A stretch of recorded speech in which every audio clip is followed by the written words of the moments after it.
But first, a local theater is inspiring kids in the community to take center stage. Joining us on the CI stage from Guiding Motivations, in collaboration with the Champaign Park District, is Prince Robertson and Misty Martin with Guiding Motivations. It's great to be speaking with both of you. Misty, I know that I have had a theater background, and I know there's so much value to this experience, but you guys are having a very unique take on theater and including everyone into the picture here. Can you just tell us what your guys' mission is? So what we're doing is it's actually a theater program for BIPOC children. Everyone's included, but we are definitely specifically looking for BIPOC children. Yeah. Because a lot of the times they aren't included or they don't feel comfortable in most spaces, especially with theater, or theater programs that are far away are very expensive. So we wanted to do something locally that could help children in the BIPOC community get into theater. Yeah, that's awesome. And what is this program that's happening, Prince? Equilusion Theater, again, is focusing on BIPOC youth in our community, equity, inclusion, and also focusing on the arts of illusion and just putting that together to build a specific space, or some may want to call it a safe space for youth in our community, but also to just simply to pull in or pull out different skill sets and talents from students who may not think, or youth that may not think that they necessarily have that as a skill set. And Misty, this is something for all ages and abilities. Someone doesn't have to have prior experience in order to come and be part of this. Nope. Beginners, intermediate, people who are have done it for forever, everybody's included.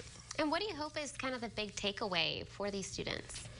I think for me, what I want them to take away is that theater's for everybody. I feel like a lot of times, especially like in the theater community, we assume it's for other people, and so we don't do it. And what I want them to take away is that even if it's Shakespeare, Jane Austen, some new playwright who has written a script, go out there and try it, because you don't know if it's for you or not. You know what I mean? Absolutely. I think that theater can have a kind of an intimidating wrap around it too, getting in front of people with a mic on you, kind of what we're doing now, but on a stage. Right. It can be kind of scary.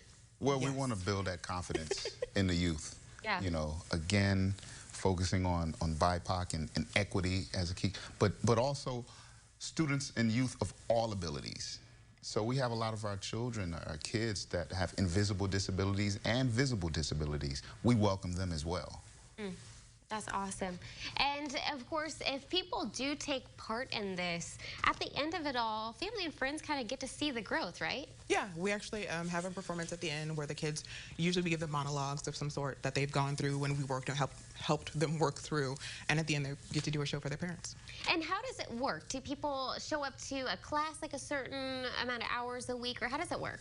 Every Saturday, for an hour and a half, we would meet with students. This year, it's going to be 9 weeks. Okay. Last year was our first time. We've done a lot of assessment with it, so we're going to come back to 9 weeks this year, and we're going to open up even more opportunities, not to just understand stage development and blocking and things of that nature, but we also want to introduce them to writing and directing and lighting. Wow, so they're getting like kind of the whole spectrum of what goes involved to, you know, producing a show. Absolutely. And if someone wants to be part of it, what does the registration process look like? Well, we'll talk to Prince. We'll go through the Champaign Park District. Okay. They're the main platform for assisting us with this and making this whole thing happen. So they will go to the Champaign Park District website and look under the theater arts and sign up for Equilusion Theater. And if the registration aspect is maybe a deterring factor, are there avenues that people can take in order to get support to still participate? We have scholarships in place. We have some great donors from different organizations in the community that's donated. So we've got a pot to pull from.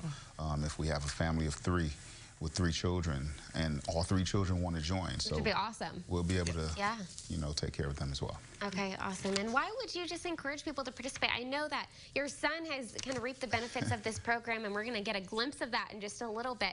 Why would you encourage people to just, you know, have the courage and take part? I think the biggest thing is that you don't know. Like I grew up, my mother, we did art, so operas, ballets.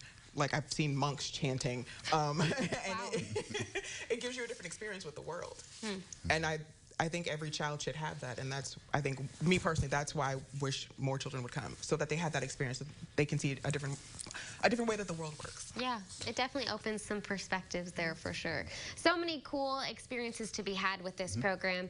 Just all the more reason that people should get involved, register. We'll connect you. We have the information on the screen there, so you can be sure to register. And